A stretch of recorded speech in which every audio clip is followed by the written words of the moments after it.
काल कोल्हापूर या शहरातील इचलकरंजी या गावामध्ये श्रद्धा अकॅडमीमधील यश यादव या विद्यार्थ्याने आत्महत्या केली.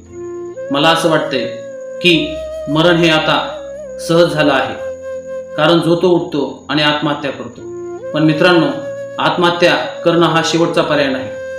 आपल्या मनामध्ये ज्या काही अडचणी आहेत, ज्या काही समस्या आहेत, ह्या आपण आपल्या आईवडिलांशी, आपल्या नातेवाईकांशी, आपल्या मित्रांशी ह्या शेअर केल्या पाहिजेत.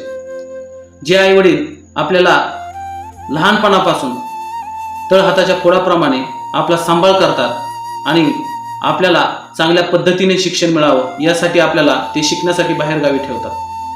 पण तुम्हाला ज्या अडचणी येतात त्या अडचणी तुम्ही न सांगता डायरेक्ट हे टोकाचं पाऊल उचलतात.